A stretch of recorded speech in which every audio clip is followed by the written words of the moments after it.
be exactly what you want to be without all of the fear around you. We have to stand up together. Welcome, everybody, to another episode of the Chairman Project with Jason Sisneros. Welcome, welcome, welcome. I wanted to just shout out. We've the show has been doing really great. The replays. Now that we are on all of the things, what happens is I'm live right now on Twitter or x.com.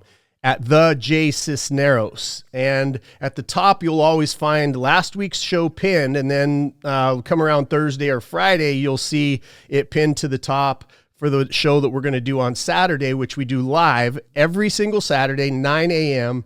to 10:30 a.m.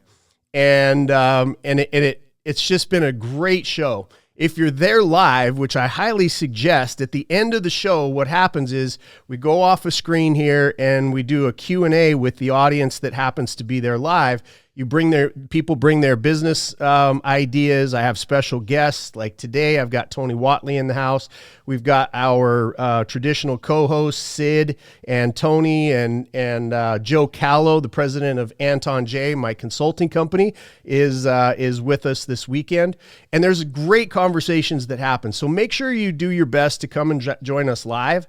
And we have, again, a really, really good time. Great cast of characters. And we have a lot of amazing conversations that can move your company forward. So let's get into the content today. What we're going to be talking about, the title of this show is The Power of Asking for Help. And, week to week, those of you that don't know me and you're new to the show, I own a company called Anton J Global, Anton J, Anton Jae.com. And we've been helping companies for years. I used to build companies. My career started in turnarounds, and then I started buying companies for myself, turning around, keeping them as an asset. Sold back in 2019, and have been fully committed recently for about the last 8 years. I'm an undercover operator with CERT Ministries. We go in and rescue kids. That's what I've been able to do with my freedom. And this show is all about that. It's all about talking about how you can utilize this amazing tool called small business to free yourself financially to do the things that you want to do in life, right? There's 3 types of exit. My new book that's going to be coming out shortly is called Built to Exit. Those of you that want the show notes that I prep during the week for this show, I do a lot of preparation. I do a lot of research. And those of you that want the show notes every week can go to built2exit.biz, built2exit.biz, and you can put your email in there and you'll get my show notes. And then the edited podcast will be in that as well. And so every single week you can get that information. And we're here talking about freedom. We're here talking about how you can set yourself free. Whether you own a business, I'm starting to see that we've got, CEOs, people that work in businesses that want to make more money, people that are looking around that concept of freeing yourself financially. That's the reason that I can live the life that I live. That's the reason why I can go and rescue kids. So after 2019, I fully committed to 2 things: really fighting bullies, but freeing kids. I work in anti-domestic violence, and I also work in feeding people with Feed a Billion. And we have Anton J and Built to Exit so that we can help business owners free themselves. My concept is very simple, right? We live in a country, those of you, I know we have overseas people that watch the show on replay because of the timing, but I want everybody to understand the intent. Why are we here week after week? Why are we doing this? And it comes back down to the idea.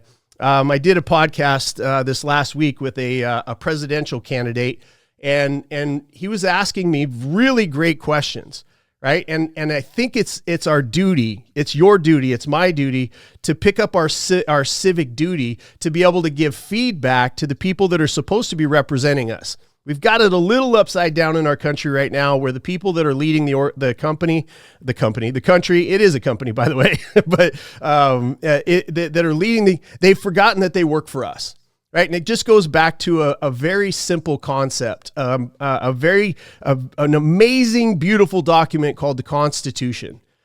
And as I was speaking to him, he said, well, what do you love about the Constitution, and what does that have to do with business, right? Why are you so passionate about it? Well, the Constitution, in my opinion, is simply just an anti-consolidation document, right? What do I mean by that? It's an anti-consolidation document. And what are the two things that when somebody consolidates too much of it, what are the two things when somebody consolidates too much of it that it causes problems? It's two things: wealth and power. Wealth and power. And so when too much wealth and too much power consolidates in the hands of too few, it's never good for the rest of us. The small business community, you who are watching this show, somebody who's thinking about starting a company, somebody who's a one man or one woman band, somebody that's running an organization that's got 10 people, 50 people, 300 people, it doesn't really matter. You owning a business is a blatant act of rebellion. That's why I love coming to do this show, because everybody that's listening live, y'all are rebels, right? It's a blatant act of rebellion. Rebellion against what?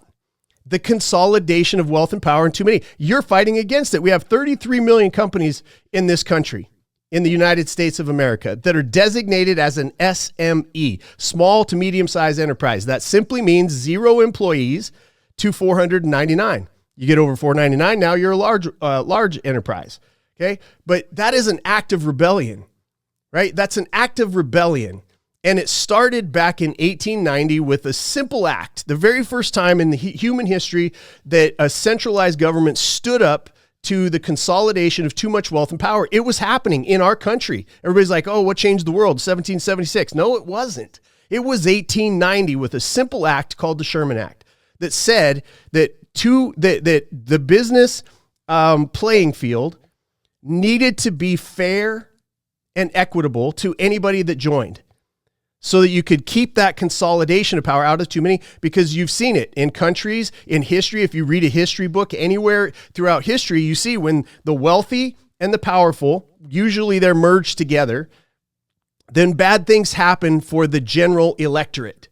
Bad things happen. You can look at communist countries. You can look at what happened in Venezuela. You can look at, there's a multitude of those things. And so when we talk about the American dream, in my mind, the American dream is that you can come here and you can make it, right? You have the freedom of religion, you have the freedom of speech, you have the Second Amendment, you have all of those things. But we don't talk about, the reason that this podcast exists is so that we can talk about and keep alive the rebellion of small and mid-sized companies.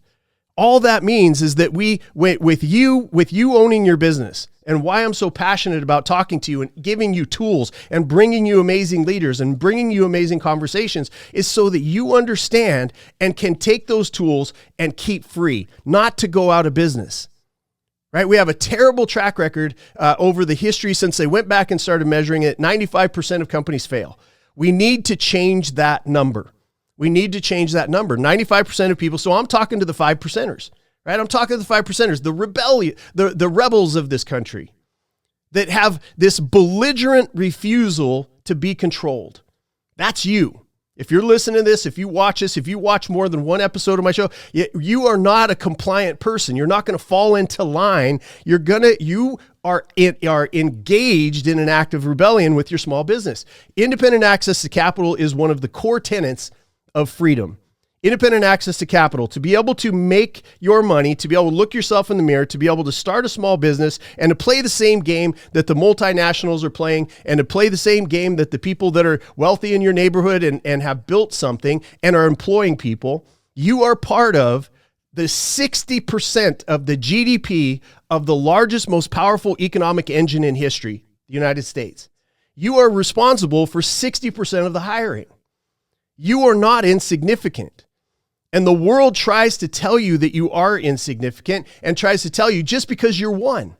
This is where we band together. This idea, the Chairman Project, the podcast is about the project of making sure that you're part of the 5%. It's a project for us to all come together and start doing business with each other, to stop arming the multinationals, stop doing business with the Amazons of the world, start doing business with each other so that we can maintain this battle that we are all engaged in.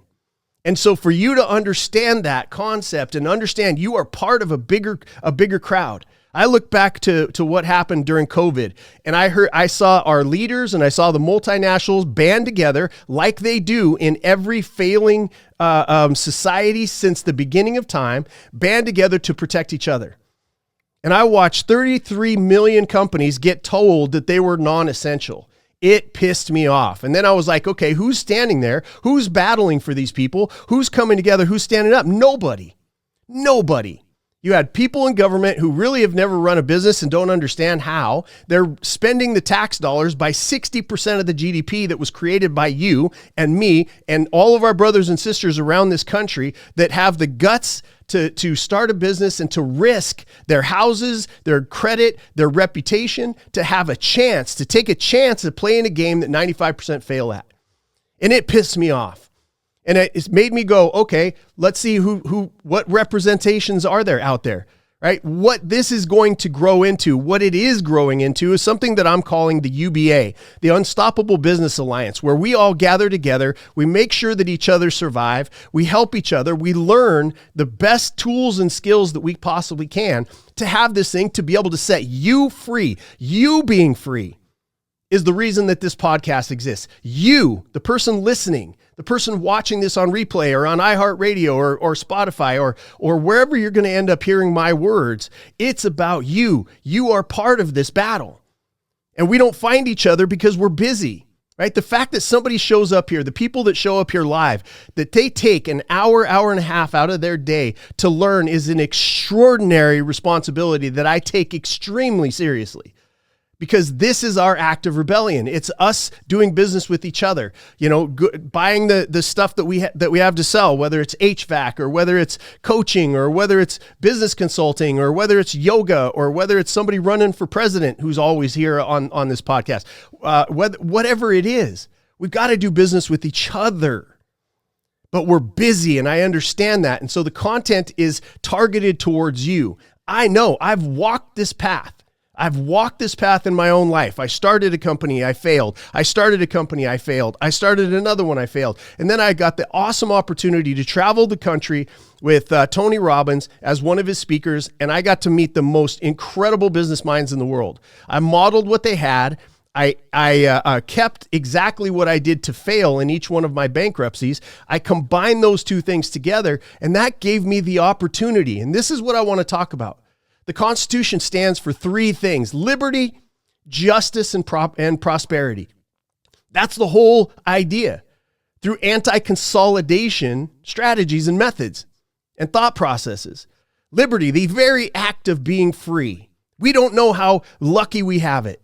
We don't look back through history and we don't look at what we exist in and what we're doing. We don't look at it and we don't go, man, having liberty is a very unique and powerful new idea in the entire calendar of mankind. Justice, the rule of law, right? The rule of law that sets standards. This law that was passed back in 1890, the Sherman Act, that then led into 1914 with the Clayton Act, that became the FTC Act to stop consolidation of too much power and too much wealth in the hands of too few businesses. That led and extended into 1936 with the Robinson-Patman Act. Right? And that led to a great book that I quote quite often on my shows called The Constitution of Liberty by F.A. Hayek. Right? These concepts, we're part of that history, that rich history, and men and women that came before us to fight to make sure that you had the ability to be able to generate wealth and freedom for you and your family, no matter what your skin color is, no matter what your gender is, no matter what your sexual preference is, no matter where you come from, the wrong side of the tracks, the right side of the tracks. You have that ability with this thing called small business. This is your tool. This is your weapon in the fight for freedom.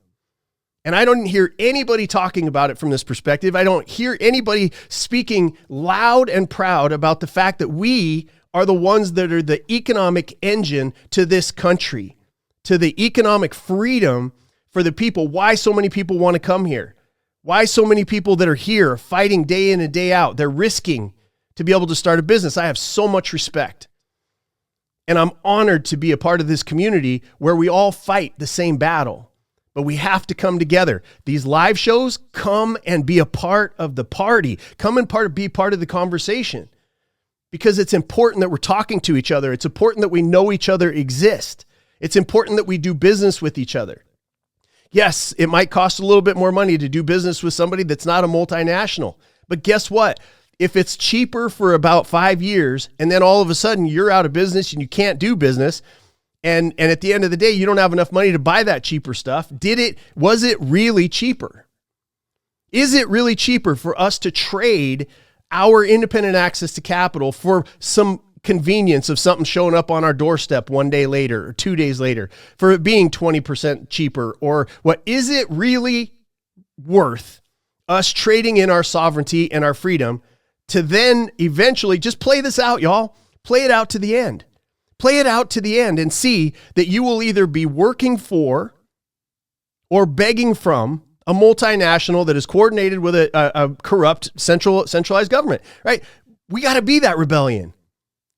This is not just a game for me. This is not just a podcast. This is not just another thing for me to do. I could have gotten out of the game in 2019. I'm here fighting because I believe this is our battle. I had an old podcast. It was called The Bald Avenger Show. I was talking about all kinds of freedom when people weren't talking about it. Now more people are. My lane is business. I freed myself, and I have a blueprint for you to be able to free yourself. We talk about it here every single Saturday. We give tips and tools and strategies, and that's what we're going to talk about today. I'm about to get into the content, but I want you to understand why I'm so excited that you come here. What is the intent? What is the end game? The end game is Unstoppable Business Alliance, where we eventually band together at such a powerful level that we have a seat and a voice at the table with our government, that they can't come in and tell 60% of the GDP that we are non-essential. There's no company bigger than us. There's no company in the world that will ever be bigger than all of us. There's no company that exists or ever will exist that is bigger than our small business community. So we got to stand up for each other. Okay, you could do that. JasonSisneros.com. It's got all of the stuff that you can. I've got consulting on there. I've got a growth course that we did. There's a lot of growth course graduates and participants that show up here on Saturday for great reason. And so Built to Exit.biz is my next book. And that's really going to start that, where I'm going to start allowing in. We've got about a group of our first 10 that are formulating right now. Our first 10, I'm going to start training business coaches in general, and consultants, how I do what I do to get the predictable results for companies that we have over time. Hi, my name is Jason Sisneros, founder and chairman of Anton J Global, a world-class business consulting company that has helped hundreds of clients and thousands of growth course students fix, scale, and successfully master their businesses. To put it simply, my team and I help people turn their businesses into machines that create cash. To better support startups and other mid-sized companies, my team and I developed a phenomenal and comprehensive digital growth course where I poured decades of business ownership and know-how into 20 hours of content. This course is not easy. It's not an easy pill, but demands real work from you to implement the blueprints that I've developed. We know that reaching financial freedom is never easy, but totally worth it. Go to growthcourse.com right now to learn more about the course and get started on your business journey today. I want to train the people that are working with the small businesses. I want to train the small businesses that are trying to fight and trying to work this stuff out. By the way, you can join all that stuff. You can buy, the education, or you can just come here on Saturday. I get consistent messages about this show that this 1 hour is more powerful than massive programs that they pay $10,000 for out there. This just 1 hour. And I'm proud of that, and I want to continue that. I want my voice and my strategies to be an act of rebellion, to be a tool, to be a weapon for you and your family to be able to be free. Okay? So let's get into it, right? Let's talk about one of the things that I heard over and over and over again, and I wanted to address directly is the title of the show, The Power of Asking for Help. And so I dove in, and I started to wonder. I did a little bit of research on why, because remember, you are unique. If you're listening to the show, you have a business, you are unique. 33 million people own businesses in this country out of 330 million, right? Out of 330 million in this country, 33 million companies out of 330 million. And so you're unique. And what that group of people, what I've noticed over time is that we are leaders. We are the people that take personal responsibility. We don't have the luxury of being victims, even though a lot of this community has been victimized over time in different ways because of their skin color, because of their gender, because of their upbringing, because of their parents. All of the different things have been victimized, but they fight this battle so that they can free themselves and their kids and their generations after them don't have to suffer the same results. It's why I do the rescues. I freed myself financially, so now I can go on any mission anytime when the phone rings to go get a child that has been abducted and being traded for money in the sex trade. I can write checks for women of domestic violence. I can help feed people around the world with Feed a Billion. I can do these things because I freed myself financially. So let's talk about what are one of the biggest things. Like, as a leader, you yourself, you know this, that you get to a place where you're leading and you're started your business and you are expected to have the answers. And this starts to create a rhythm of being the person that people come to for answers. And so that kills a necessary portion of us called vulnerability. It happens over time. It kills a little piece of us called vulnerability and the ability to ask for help because we're expected to have the answers. Our clients expect us to have the answers. Our employees expect us to have the answers. Our churches, our synagogues, our mosques, they expect us to have the answers because we're now a business leader. Our kids come to us for the answers. Any charity that you might be, they come to you for answers. And so we start to believe a little bit of a lie that we know everything. And right there is when your trajectory is key. You're either moving up or you're moving down. There is no stasis, by the way. There's a lot of people that say, oh, I'm just flatlining. No, you're not. You're going down. And you want your trajectory. The purpose of these shows is so that you can continue the trajectory upwards. Incremental improvement is the key to success, long-term success. Not big swings, not like, oh, I've got AI and now I'm going to make $72 million. Oh, I'm going to buy that book from that guru that's out there and now I'm going to be worth $100 million. Oh, go from $1 million to $100 million. It's all complete and total bullshit. There are unicorns out there. I'm not one of them. Okay? It has been incremental, hard-fought gains, 1,000 ways to screw up and about 40 to get it right over time. And so when we start thinking about that, ourselves in the leadership position, we start to think about losing that key component, one of those key components, which is vulnerability, the vulnerability to ask for help. So let's go through why this is so powerful, right? A lot of times, and again, the premise is that asking for help reveals weakness. And there is no room for weakness as a business leader.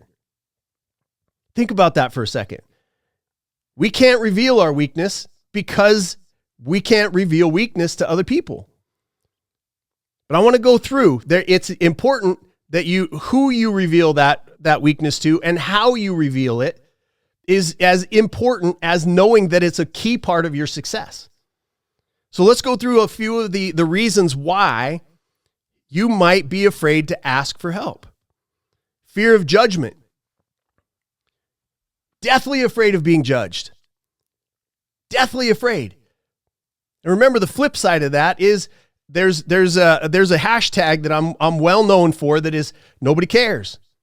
The only reason that we have a fear of judgment is because we think the people out there are thinking about us all the time, and they're not. They're thinking about their own problems. Now, you may be a problem because you're succeeding, because you're doing things that they're not doing, because you're getting up in the morning, you're taking care of your body, you've got a great relationship, you're working on your income, you are a leader, you're challenging yourself, and you are becoming different incrementally over time, thereby surpassing and outpacing your peers. That causes jealousy. And so if you have a fear of judgment, that shit has to go away. But that's a fear of judgment. It exists. The second one, pride and ego. I see this so many times. I've been a turnaround specialist for God knows how long now. and one of the first things, there's a reason why people don't call Anton J, or when they do have a conversation with me, Joe can testify to this, how many conversations we've had over the years with business owners who think that more sales is going to be the answer to their business success. Who think, but that they're puffed up because they have believed for too long that they have all the answers. It takes an act of humility to even be on the phone with Anton J, or to ask for help from somebody that knows business better than you. Pride and ego are a killer. But that stops us from asking for help, our pride and our ego. Fear of rejection. Being rejected. You ask somebody for help and they say no. We're deathly afraid of the fear of rejection, but if you've owned a business for long enough, you understand that rejection is just one of the steps. It's necessary in the process of succeeding. Fear of rejection, the desire for autonomy. Okay, this is another reason why you wouldn't ask for help. I'm going to do it by myself. I'm going to do it by myself. You want to be autonomous because maybe you worked in a corporation. Maybe you had a overbearing parent. And you just want to do this shit by yourself. And that's why there's so many companies out there that don't have any employees. The average company that doesn't have any employees is doing about $80,000 a year. The average company with employees is doing $360,000 per employee. Again, there's a structure that needs to be built. We talk about being architects here. We talk about that type of thing. But at the end of the day, you're not going to do this by yourself. You're not going to free yourself by yourself. Now, I know there's tools. I know there's things. I know there's people that are doing well. And if you are one of those people, you desire autonomy more than you do more money. Maybe you've got the amount of money, and I'm not talking to you. But I am saying that if this is a weakness, it's an area for you to dig and ask yourself why you're doing this by yourself when there's a lot of people who need jobs. 60% of the country is employed by people like you that get the systems, the processes, the assets built so that they can then hire somebody and increase that revenue and speed their trip to their end game, which is freedom. Okay? Lack of trust. Now, this one I understand. We have a fear of asking for help because of a lack of trust. This I understand. And I'm going to ask Tony Watley about this here at the end of the show. Is this one I understand because people that are offering business advice quite often, and I'm going to go ahead and say the number 10% because I feel generous today. I feel a little bit happy. You know, normally I would say 98%, but I'm going to be generous today and say 90% of the people teaching about business have never owned their own company outside of them selling the bullshit that they're selling to other people about how to increase their business. If all of these gurus were so good, if all of these gurus and all of the people that are advertising and showing their Maseratis and all this other guy, if they were so good, why is there still a 95% failure rate? And why, if you dig into their clients are not part of the 5%. They are the constant rotation of the people who come in and go out of business. Last year, 1.4 million companies started. Only 487,000 of them succeeded. There was a net gain of businesses of only 180,000. Those numbers are terrible. That means the advice that people are getting aren't even getting them through the first year. Okay? So, lack of trust. I understand that. We're going to go through some ways to combat that and how to do your due diligence and the 4 or 5 questions that I think you should be asking when you do ask for help. I'm going to get to that here in just a second. Okay, but another one, social norms and cultural factors. If you come from a blue-collar family and you decide to start your own business, they're going to look at you like you're crazy. They're going to be like, what are you doing? You need to go to work for a company and retire. Right? You need to work there for years.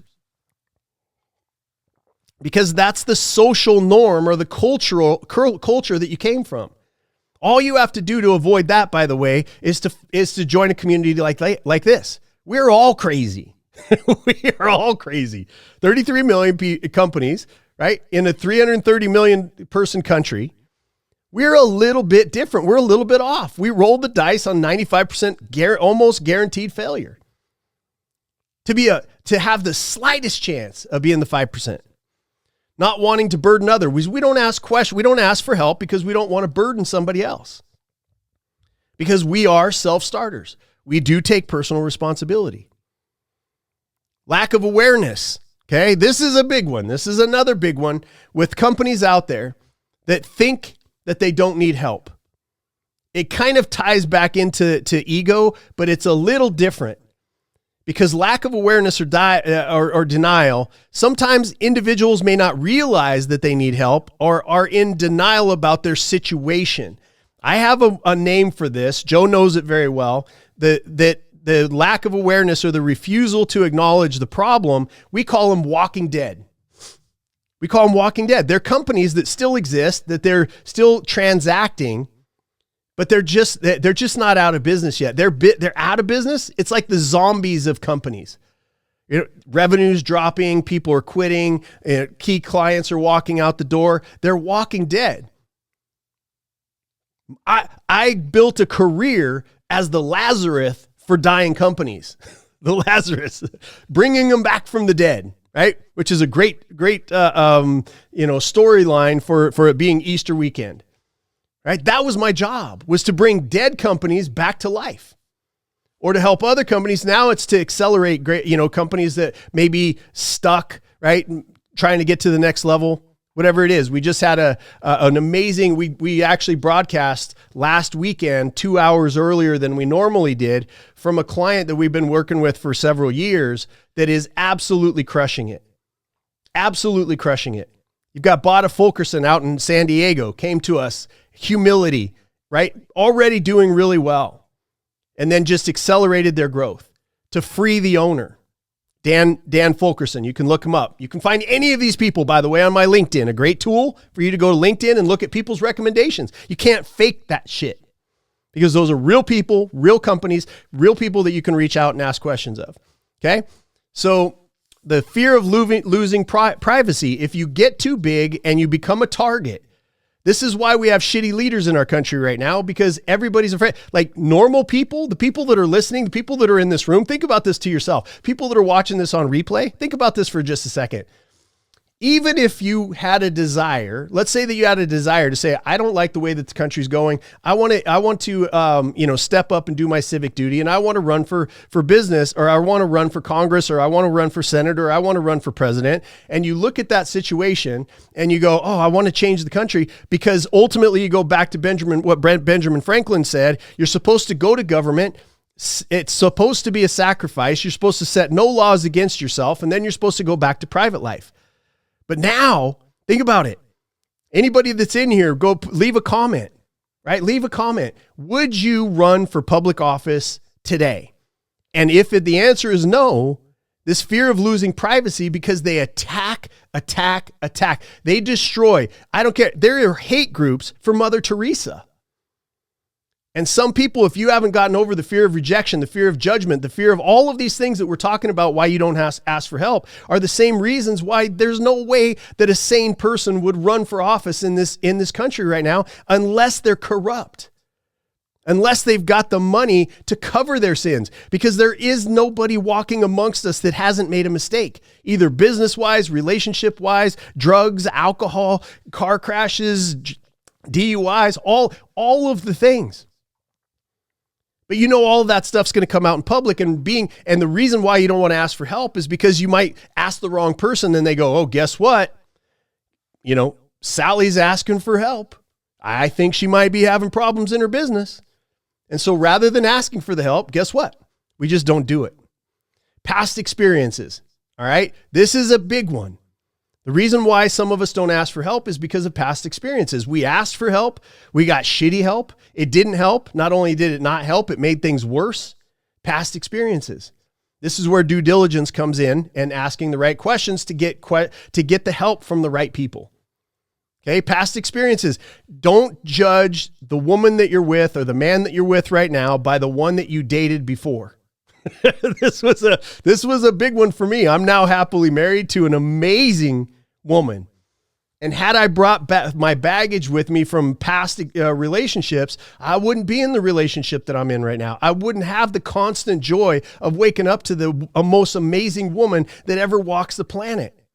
Same thing for her. Same thing for you in business. Just because you got some bad advice, just because somebody made fun of you, just because somebody was like lying about when you asked for help that you were actually in trouble, or don't judge your next decision by that because you need help. You do need help. I need help. I constantly am, the people that are here, I'm constantly reaching out to them and asking them and putting problems in front of them. You know, having Joe be the president of Anton J is a constant conversation between him and I of, are we in the right direction? Are we doing the right things? To be able to be vulnerable with each other and him with me. Are you a business owner that's looking to build your company into a machine that creates cash? I'm Jason Sisneros, chairman and founder of Anton J Global, a world-class business consulting company that has turned around, merged, or prepped for sale hundreds of companies just like yours. I'm best known as the architect when it comes to fixing and building companies across the globe. My experience comes from owning and exiting over 20 of my own companies successfully. It's that real-world experience that I've converted into the ultimate blueprint that has saved and grown my clients' businesses. If you're tired of getting bad advice, have bought all the books, all the coaching programs, and still aren't seeing the success that you were promised, it might be time to work with a team that has actual experience and a track record of success. Please scan the QR code or visit antonj.com to schedule your free 15-minute consultation to see if we can help you reach your outcomes. That's antonj.com, ANTONJAE.com. And the last one is anxiety. Okay? The last one is anxiety. We don't ask for help because we have anxiety, or what I think has become a common term, mental health, right?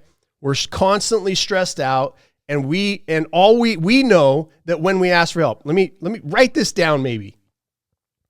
When we ask for help, we know that we have to maintain at least the income that's coming in right now. And if I ask for help, I'm going to have to do more to change, to shift. This is a big one that we've seen with a lot of our clients. Is it's like, Jason, oh my gosh, like blah, blah, blah. We see the path, but for a period of time while you're involved in the turnaround, while you're building out assets, while you're actually architecting and then general contracting your business to be in line with the 5% that have the assets built and that can free you time-wise and money-wise, that it's going to take some extra work. And so that anxiety tends to drag us into not asking for help because we know that there's going to be more work, different work, having to change behaviors, trying to change beliefs, those types of things that are going to be very near to impossible for somebody if we're constantly anxious. One of the things that happens, we do a deep dive on the Anton J side of things. There's a growth course. We talk about it in there. But on the other side of the growth course and with the deep dive with Anton J, when we come into the business, one of the biggest things that we see is shoulders drop. And we hear this one word, clarity. I now have clarity on how to actually build my end game, how to use this tool and how to build the parts and the pieces in such a way that it will actually get me where I want to go.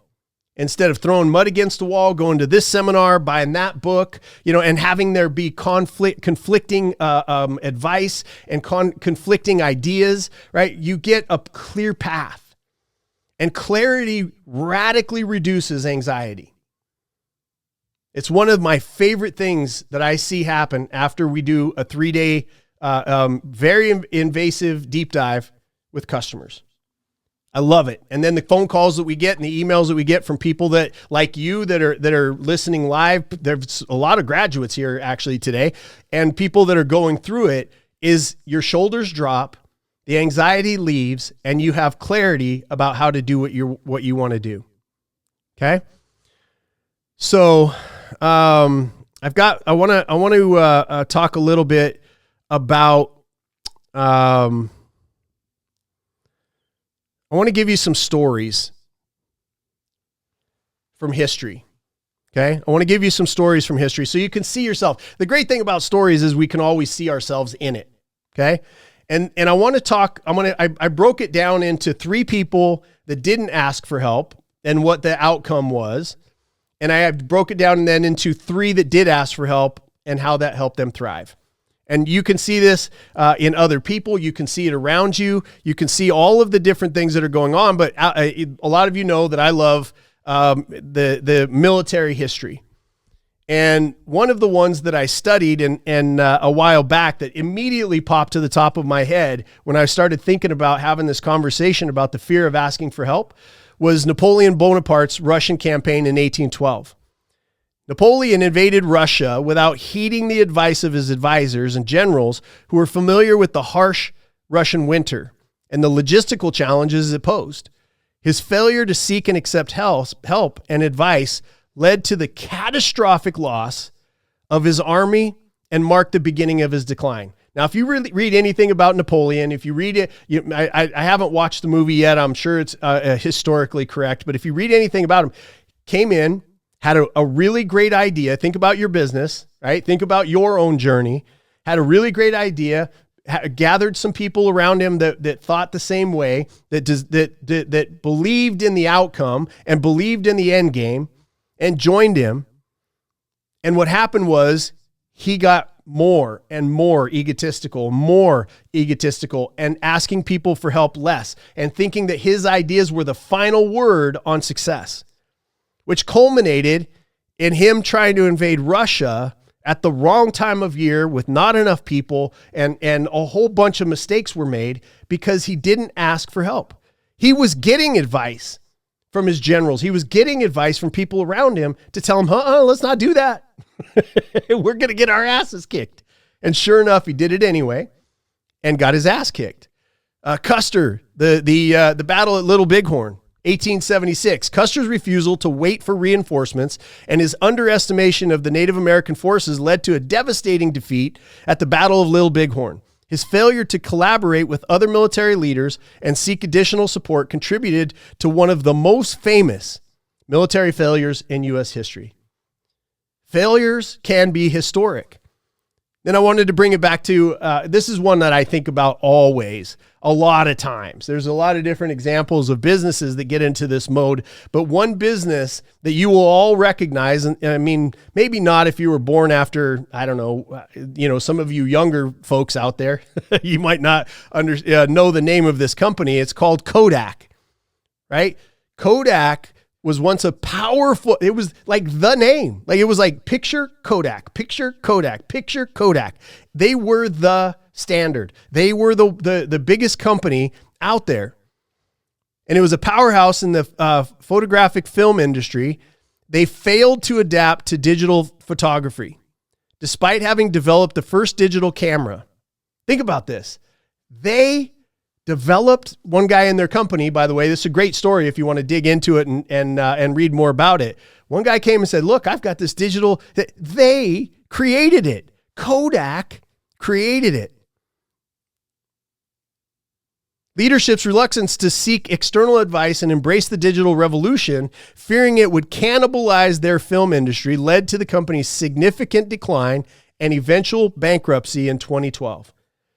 That was a powerhouse company, refused to ask for help, and went out of business. Which, when it went out of business, by the way, and a lot of people are used to companies going out of business quickly these days. AI companies come and go. There's all of these things that we see, but Kodak was something that you could hang your hat on.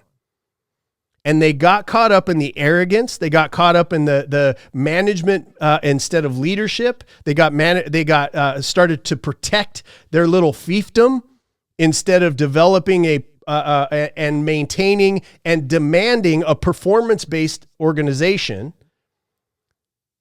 They died. The company completely went out of business. That's a massive loss, by the way.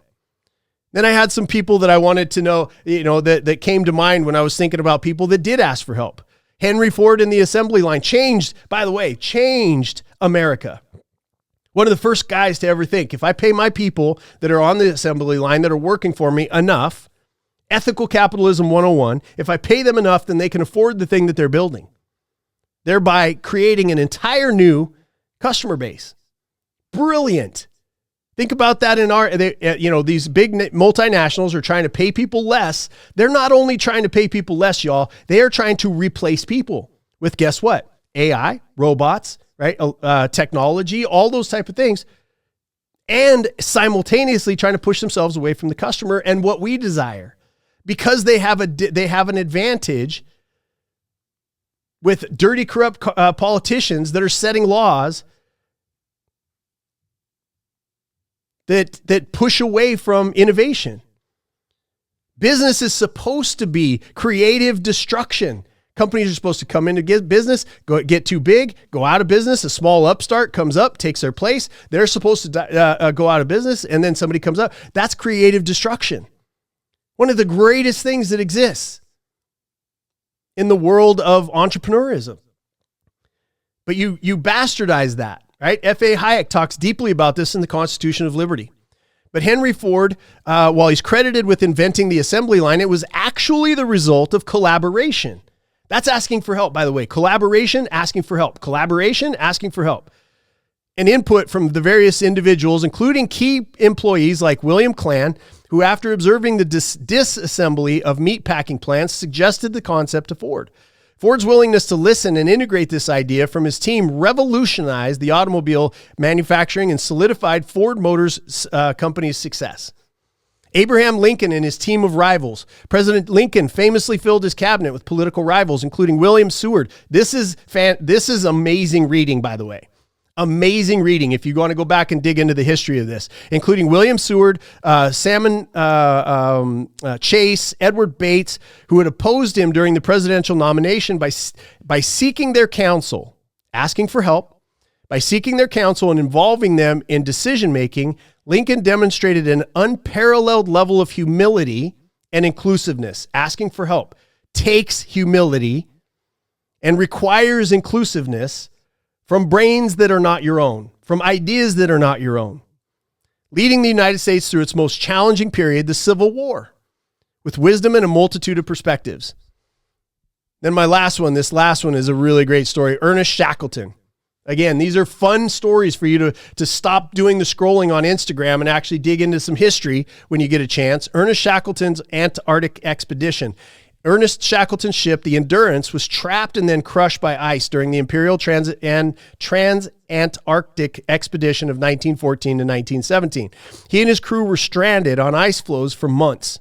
Shackleton's ability to maintain morale, ask for help, and his decision to seek help by embarking on a perilous journey over 800 miles of the Southern Ocean with a few crew members to reach a whaling station ultimately saved the lives of his entire crew. These are great stories.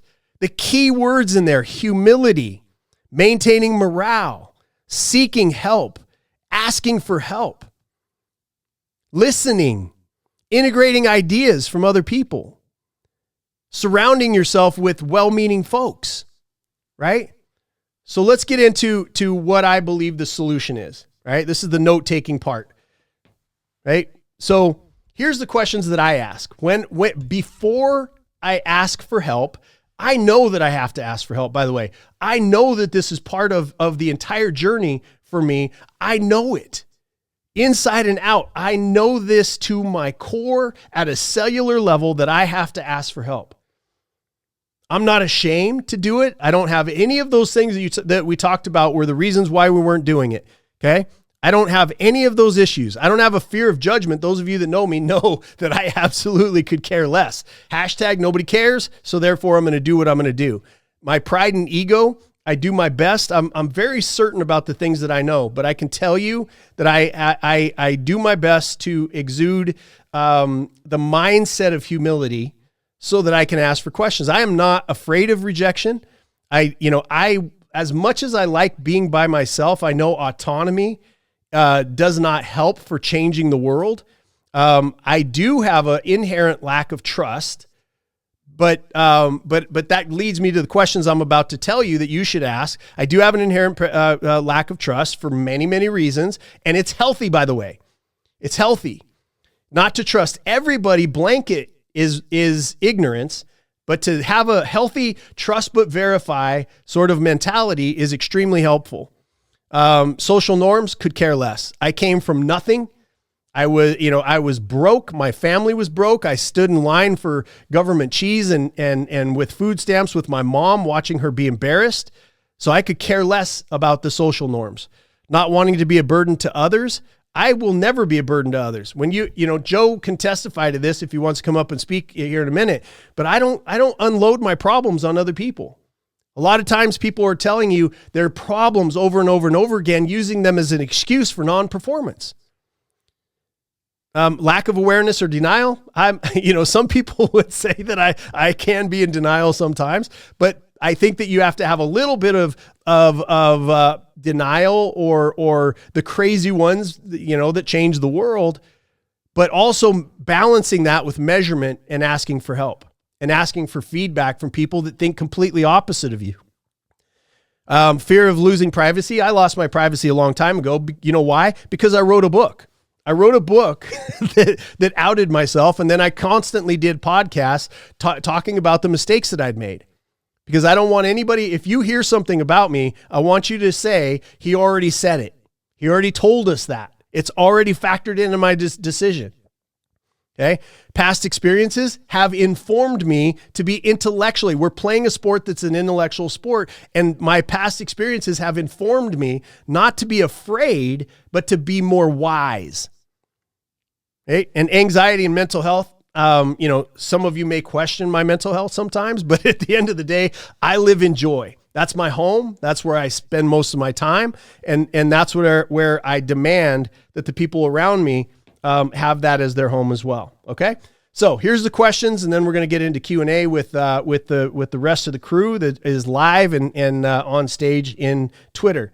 So question number 1, when you're asking for help from somebody that is purportedly has the piece of information, tool, technology, information, coaching, those types of things, what is their intent? Most of us are because we feel like we've lost the ability, but most of you out there watching this, especially my audience, right? Especially my audience, have massively tuned bullshit detectors. Okay.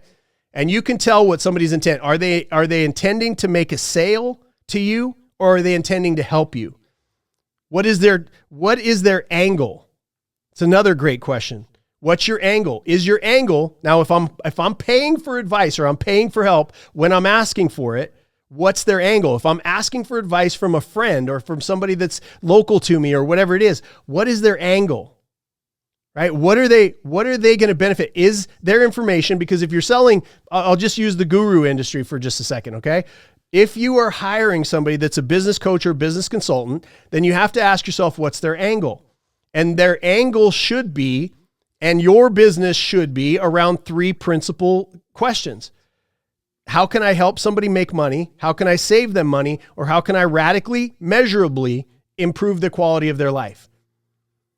If that's their angle, you have no problem, right? No problems whatsoever. That's a person or an organization that you can do business with, because they're wondering, their primary driver is how can they make you money? How can they save you money? Or how can they radically improve the quality of your life measurably? Okay. Question number 3, what is their track record? Okay. This is why I love LinkedIn. You can go and find the bullshit artists because they either have their mom or their best friend, or those are the reviews that they have, or they have no reviews whatsoever. Then I know that their track record, I still may use them, I still may hire them, but I know the truth. I'm making a conscious decision that this person, this organization may not be able to help me, but I want to give them a chance, right? Because those are the reviews. You want to talk to customers, especially big decisions, like somebody coming in and fiddling around with your family's future. What's their specialty or core competency? Okay, I'm going to pause here and I want you to write this down. Okay. Pause the video, get a pencil out, do whatever you have to do, but get ready to write this down. If you want help with your business, you need to hire an architect. The most important, we talked about this a couple of weeks ago on one of the podcasts, the most important person in the process of building a home that you want to last for a long time, or you want to turn it into an asset that has good resale value, or you want it to stand the test of time because you want it to stay in your family, whatever it is, it's the same premise of your business. You want to hire an architect, somebody who knows all aspects and can design a blueprint that leads to your outcome. Because if you're dealing with somebody that's doing it for their outcome, or they have a specialty, and the example that I used before was underneath of the architect, you've got the GC. They know the most about what's going on, but they can't design the outcome. All they can do is coordinate and affect the building of the organization. An architect is not going to lay his hands on a screwdriver. They're not going to lay their hands on a trowel. They're not going to hang a piece of tile. They're not going to hang a piece of drywall. They're not going to put the electricity in. They're not going to put the plumbing in. They are going to design it and with the blueprint of your outcome in mind. Okay. That's who you want to hire or do business with if you want help with your company. Somebody who's an architect. Because what happens is you go, oh, I've got this person. I'm a business coach. I'm a business consultant. And what you do is you come out of the finance world. Well, you have, you've got a hammer and everything looks like a nail. They're not going to understand the intricacies of hiring. They're not going to understand the intricacies of interpersonal relationships. They're not going to understand the sales perspective. They're not going to understand how all of that is interconnected with each other because they're not an architect. And that is nothing. This is why, by the way, I've built out the Built to Exit division for business coaches and for consultants, because I want them to be architects. We need more architects. There's 33 million companies that need our help right now. That's who I want to train. I want to train them to be architects. But if you hire somebody that, let's say that you hire a salesperson, that's like hiring your carpet layer in your business. That's like hiring a carpet layer to build your house. They've been in a lot of houses. They've got a lot of experience. They've been in the building community for a long time. Yeah, but they're carpet layers. Sales professionals are absolutely key when it comes time, just like a carpet layer, just like having the floor covering put in your house is key, but it's not the blueprint and it's not the architect. So what is their specialty or core competency? If you need help with your finances, by God, hire a finance guy that knows or a woman who knows what they're doing, right? If you need help with sales, by God, hire a professional at that sport. But the very first thing that you've got to do is you yourself as the business owner need to be the architect of your own business.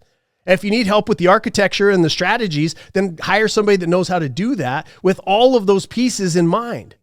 Because if you hire a salesperson at the wrong time, just because you don't have enough money in the bank, you can crush your operations and be out of business faster than if you made no sales at all. Okay, so what's their specialty or core competency? Make sure that it aligns with your blueprint. If you don't have a blueprint, make sure you have one, and that starts with your end game. We've had multiple conversations about how to do that. Do they start at your end game? This is another question with whatever you're asking for help for. If it's your relationship, do they start with what relationship you want to build? Do they have the relationship you want to build? If you're asking somebody for help with your business, do they start with your end game, or do they have this thing that they learned in school and they're teaching you that one thing that they learned in theory, or have they been through it? I personally don't take any business advice from somebody who hasn't crashed a company before. Never. I will never do it. Okay? Do they start with your end game?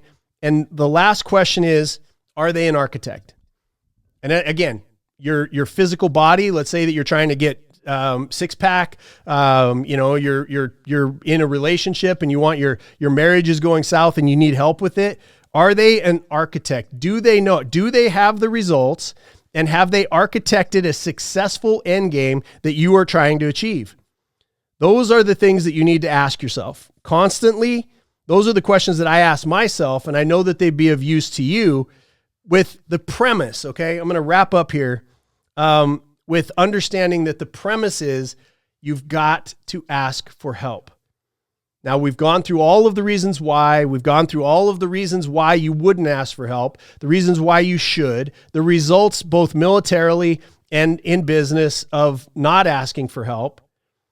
And you end with this spot where the inception thought for you is going to be, I am going to go forward in the next 7 days. That's what we talk about in this show. This is what the training that we do is: take whatever idea you got out of here, implement it for the next 7 days between now and the next show, and shoot me DMs on all of the socials or whatever it is, emails, on jasonsisneros.com.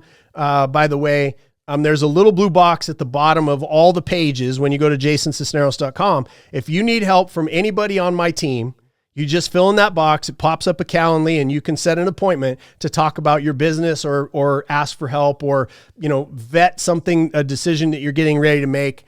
We made that available over the course of the last week because we're getting so many requests. I wanted to make it easy for you to go there. Just go to jasonsisneros.com. Down at the bottom right-hand corner, you'll see a small little sliver of a blue box that says set an appointment with my team. Okay. Take advantage of that. It's very, very powerful. Okay. So that's the premise.